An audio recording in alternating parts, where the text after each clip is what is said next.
Hi, I'm Adam Spencer, founder of the Day One Network, which is bringing the history of the Australian startup ecosystem to you. I believe in founders. It's why I do everything I do at Day One and our media company, W2D1 Media. And that's why the Day One Network exists, to create helpful content for founders. We've got some great shows in development, but a large part of what we do couldn't be done without support from our partners and sponsors. And I couldn't be happier than to be working with NTP, who get community better than any other technology recruitment company out there. A Newcastle company like mine, NTP are invested in seeing the growth of the local tech community in Newcastle, Sydney, and more broadly Australia. So thank you, NTP, for helping us bring helpful content to founders and the startup community in Australia. Back to the interview. Hi, I'm Adam Spencer, founder of the Day One Network, which is bringing the history of the Australian startup ecosystem to you. I believe in founders. It's why I do everything I do at Day One and our media company, W2D1 Media. And that's why the Day One Network exists, to create helpful content for founders. We've got some great shows in development, but a large part of what we do couldn't be done without support from our partners and sponsors. And I couldn't be happier than to be working with NTP, who get community better than any other technology recruitment company out there. A Newcastle company like mine, NTP are invested in seeing the growth of the local tech community in Newcastle, Sydney, and more broadly Australia. So thank you, NTP, for helping us bring helpful content to founders and the startup community in Australia. Back to the interview. Hi, I'm Adam Spencer, and welcome to Day One, the podcast that spotlights Australian startups, founders, and the organisations that empower Australian entrepreneurship. We go back to the beginning to tell the story of Australia's most inspiring founders and how they built their companies. You're listening to a special interview series as part of a documentary W2D1 is producing about the history of the Australian startup ecosystem. On the episode today, we have... My name is Peta Ellis, and I am somebody who's been involved in the innovation and startup ecosystem for the past 8 years. I am an entrepreneur and have had many businesses since my early 20s and couldn't possibly imagine to live life any other way. And so what I do now is I'm involved in lots of different projects, including some of my own companies as well, but always still very much involved in the ecosystem and the innovation sector, on encouraging new people to always get started. Tribe Global is our parent company, and we work with teams and organisations and ecosystems with the Unconventional Group, and Peak Persona is our program for individuals. So that is our core. That is how Aaron and I came together as co-founders whilst we were working. I was with River City Labs and he was with Startup Catalyst. But we launched Peak Persona on the back of having worked with so many founders and seeing the patterns of when founders burn out. I'm also entrepreneur in residence at QUT and 2 different schools. So I run programs for parents at schools, so seeding innovation ecosystems via community activators like schools.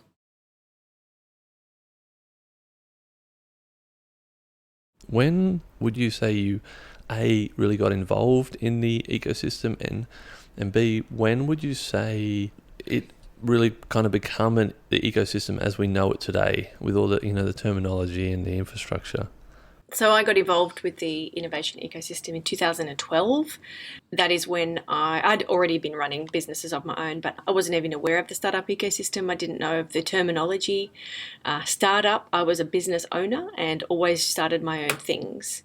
It wasn't until I joined River City Labs as a marketing and event coordinator in 2012 that I was introduced to the ecosystem and the startup landscape, and even what high growth technology companies looked like. And that is where I learned a lot about it. And that's where I started getting involved in my own research, what ecosystems looked like overseas. Prior to that, I had no interest whatsoever in looking at what models look like in America, other than my own industry, which was PR. They always led the way in marketing and public relations and using social media. So I was an early adopter of taking public relations online and managing people's profiles in an online capacity in my own business, but still was not involved in the startup ecosystem even when I had my own businesses in the early 2000s. Right.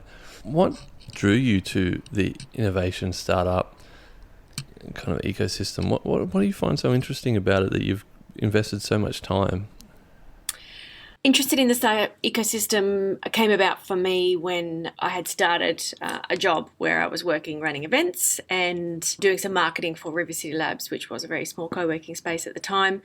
I could see the benefit of bringing, say, my marketing and business skills into a group of people who predominantly knew tech really well. So I just saw an opportunity to get involved and bring a background of having been in public relations, a lot of events, a lot of networking into a sector to basically tell the stories of the awesome stuff that was being built and created inside a small little 500 square metre co-working space, which was really just tucked away that nobody really knew about.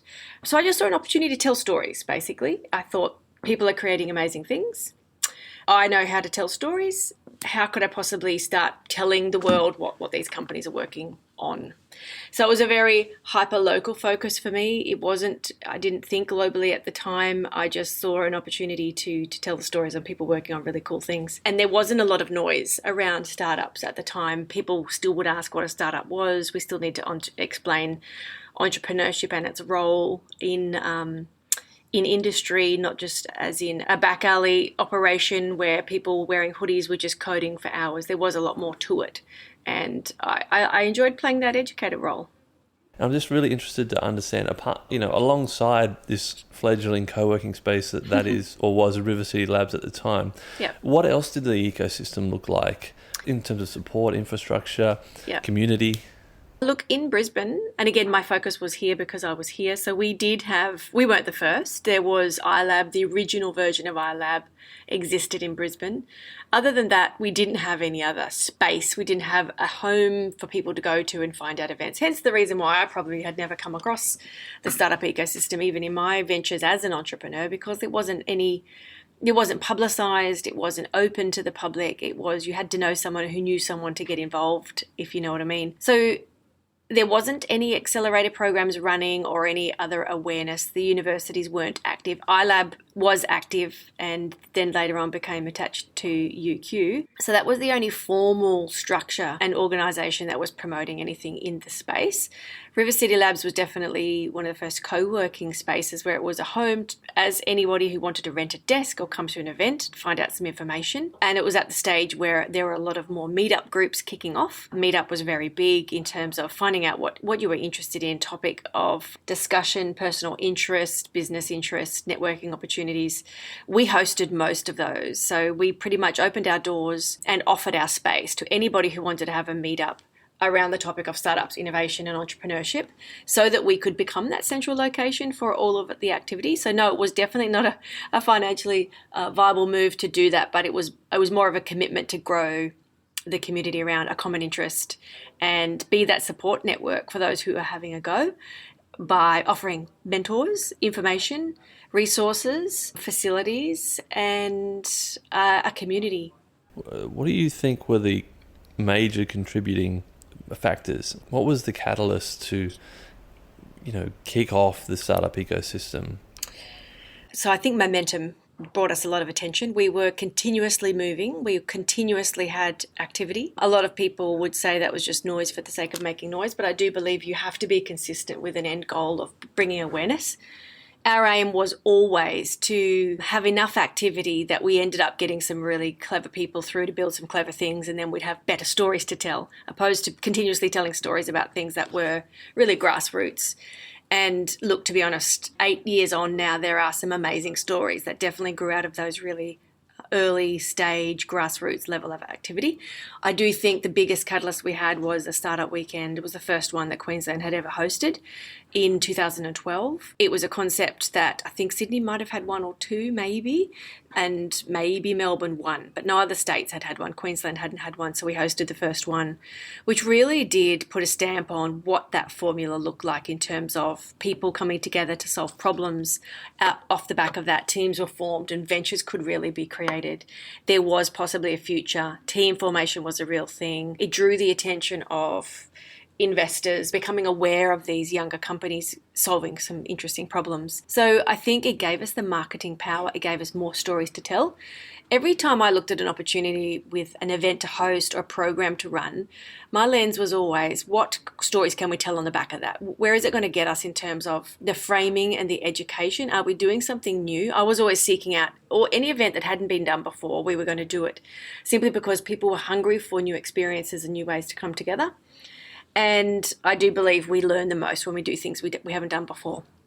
So we hosted startup weekends. We did various hackathons tied into different industries, sectors. I brought the Lean Startup Machine event, which came to Brisbane. Again, it was another American concept.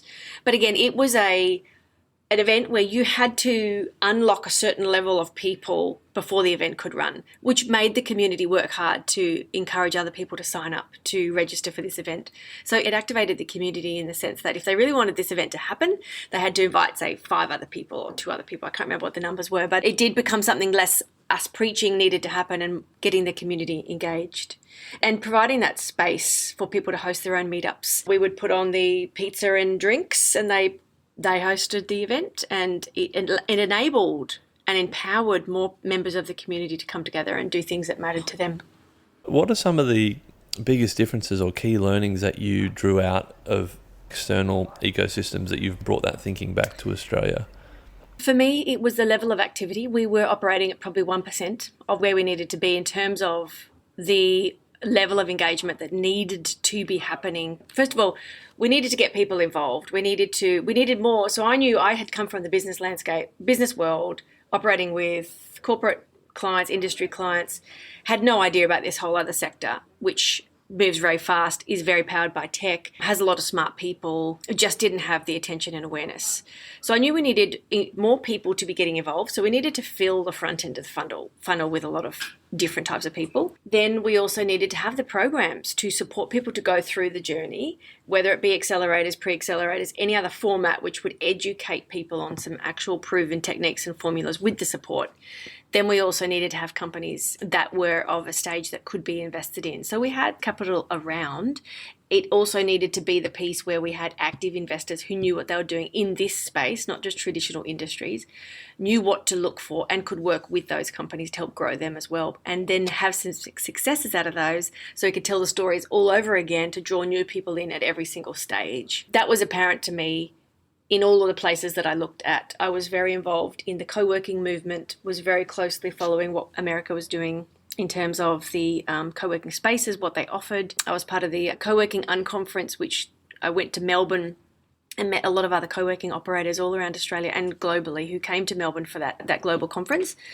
And for them to share what programs they ran, what their space offered and what their focus was and how they actually were a viable business, because it's quite a difficult business to make work. As a community activator, that was my community of people to go to. Then I needed to still go back and activate people in our local area and have the local government and then federal government tie in, buy in, opportunity in terms of support, maybe some grants, maybe some funding for programs. They weren't established yet. None of that was in existence. We then had enough of us to get together and form something called a startup working group in Queensland who were passionate people who knew we needed to lobby the government to have some support in different formats. And that's what was the start of Advance Queensland. What stories do you think we need to be telling today? Do you know what? It's the same story we need to be telling the entire way through. And that is what's involved in the journey, how it looks different for everybody. Every entrepreneur's journey is going to be different, depending on what company they are, how old the person is, where they started it from. Are they doing this as a side hustle? Do they do it as a full-time thing? Do they have a team of 5? Are they one person? Because we still suffer a little bit from that poster child of the entrepreneur, what they look like, what they should look like, how they're supposed to operate. Do they raise capital? Don't they raise capital? Where do they run it from their home office? Do they do it in a co-working space? What does it look like? There is no one answer. There's enough of them now for us to all know that it's a very individual journey. Yes, there are some commonalities. Yes, there is a formula that works, doesn't work. Some people follow it, some people don't. But I think we've tended to focus at the moment because we're seeing success. We're seeing companies we're seeing more companies move through and become really solid global tech relevant companies who are shifting the dial, and some of them are becoming unicorns out of Australia, which is amazing because we can actually say that, and we've seen them from the start. We know what journey they went through, all very different. The storytelling piece just needs to be consistent. It needs to be not focused on selling anything and really highlighting the uniqueness of every single company and every single founder that goes through this journey, because they are so unique. And if we really do want more people to start and consider the option of perhaps leading something or creating change or having an impact in whatever form that looks like, then we need to highlight and shine the light on all the different areas on what entrepreneurship and innovation looks like, because it is very, very different. We're doing better. There are various avenues. I think social media has helped everybody to have their own voice. We encourage the build in public method, which means, talk to people as you're going along and share as you're building whatever it is. I think there is probably still a gap on what goes on, and this is where my interest in and Aaron's interest is in peak persona, because we know what goes on in founders' heads. We know all the self-talk, good, bad or otherwise, and we know where the doubts and fears come from. And I think sharing of that journey would really help unlock a lot of people's thinking and empower them to know that, you know what, some people are just generally really positive. Some people really struggle and do it anyway. And there's different ways that you can tackle and deal with yourself and become really highly self-aware, so that you can completely weaponize yourself into being something quite powerful to be able to go and have an impact in a company or an organization or into an ecosystem. It doesn't always need to be the end result of starting a company as a founder. I do believe getting involved in the ecosystem is an opportunity for us to play the game in lots of different spaces, lots of different ways. Not everyone's cut out to be the founder, but they could definitely play an instrumental role in another company or be a change maker within a large organisation. What do you think as a community, either in Brisbane or nationally, do you think we're doing really, really well? I think we have done programs really well. I think we've had a lot of them. And when I say that, I mean accelerators. I do believe every state had lots of accelerators at one point. I think that's dropped off. I do also think that's to do with the global pandemic, meaning that people showing up to programs was not conducive to how the format would run. You can definitely do them online. So I think, I'm not sure if the drop-off is because of that, or there was also a lot of talk around, are they really helpful? Do the biggest companies who have the most success, were they ever part of an accelerator? Or are you best to do it on your own? I think we gave a lot of different formats a go. I think there is always room to do new things. I think we have picked up our game in terms of investment. There is a lot of VC funds now. I think you can pick any type of investment vehicle that's suited to your own company core beliefs and a match with a investor that has that. Whereas before it was pretty much you had to go with whoever had the money. Whether you believed in their values or they believed in yours, it didn't really matter. I think there's more option for capital. I do believe we've picked up a bit of momentum there, and that's been based off having seen some successes and those stories coming out that this isn't just a fad, and it's definitely a viable industry worth getting involved in. I do believe we've done that well. What do you think, if there's one area that we could improve on, and we may have already touched on this tangentially, but what comes to mind in terms of the biggest area for improvement? I think we could do a lot more. We have a huge percentage of our population in Australia who are small to medium enterprises. So there are a lot of people in business. There are a lot of people in small business. There are a lot of people in businesses that could definitely benefit from thinking more innovatively or combining some of the operations with some new technology. I think the two worlds coming together could be quite powerful. I think we very much have an us and them. We even have, different sections of government and ministers for small business, different rulings. There's a reason for all of that, but I do believe we could empower and upskill and share a lot of what we do in the innovation ecosystem with small business community, because they already have what a lot of startups don't have, and that's customers. They have customers, but how can we supercharge those businesses with maybe a tweak in thinking, perception, mindset, tech? I'm not sure. But I do know that there are probably a lot of businesses that are operating in the medium space that could definitely grow if they wanted to. Some people are very happy with lifestyle business, but I feel we haven't bridged that gap very well. given your role and what you do. You probably have brand new founders coming to you all the time. But what one piece of advice would you give them if you could just tell them one thing? So I always say just start, and then the other ones keep going, because it's usually when someone's sitting on the fence, they're not really sure what to do. So that's the just start answer.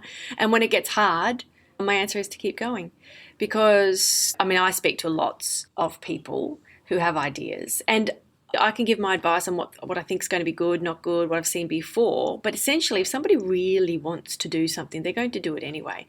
And they're only going to really learn if it's viable or not if they did it. So the only answer you're going to get is evidence-based. So if you go ahead and do it, then you will have your answers there. And also, if it gets hard and you push on, like the keep going advice means you're either going to find out that it's worthwhile or find out that it's not. The only way that the individual is going to be satisfied with an answer is if they feel it themselves. Taking advice from somebody who's not in it is going to be different and difficult to come to some sort of resolution down the track. If you took advice from somebody which you didn't really want to do, I think you've just got to seek out your own path. Why is the startup/innovation ecosystem, why do you think it's so important to Australia and Australia's future? So I think if anything, we can't not innovate. Whether it's a buzzword or not, we have been innovating forever. That's what business is. You create things. There are opportunities are presented or problems are discovered, and then we come up with solutions for them. We just now have words and an industry that represents that evolution. And it is basic evolution. We need to keep evolving through into our future. And this is just a way to do that. There's lots of other ways to do it, but essentially with technology, it enables us to do that faster, more efficiently, more in a smarter way. Tech is so smart that we will be out-executed by it. It's moving so rapidly, so we need to get smarter to know how to best work with it and understand it and empower ourselves. The last question that I have for you it's not really a question. I want to just give these last few minutes, just open the floor up for you. What do you think needs to go into this series? What can I not leave out that is absolutely essential for people to hear? I think you need to go, pre the startup phase, what were people doing previously? So before the startup ecosystem and the words and the terminology and the industry really came into vogue. What were people doing before? Because we're not new, right? So this isn't new. People have been in business for a long time. Entrepreneurs have been around for a really long time.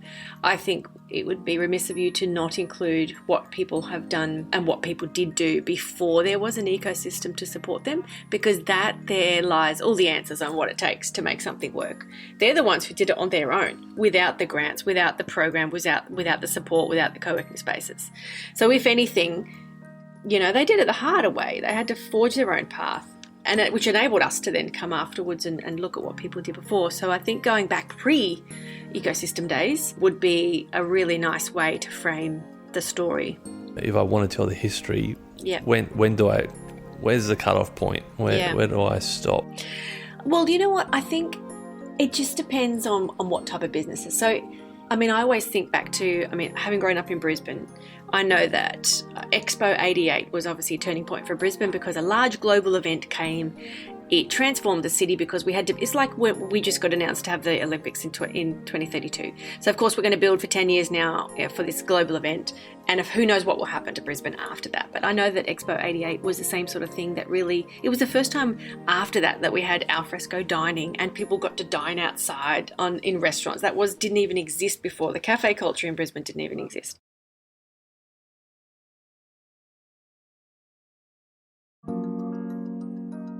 I hope you enjoyed that interview. More interviews are on the way. Follow the podcast wherever you're listening right now. Stay tuned for more interviews with many, many more amazing people from the Australian startup ecosystem. Thanks for listening and see you next time.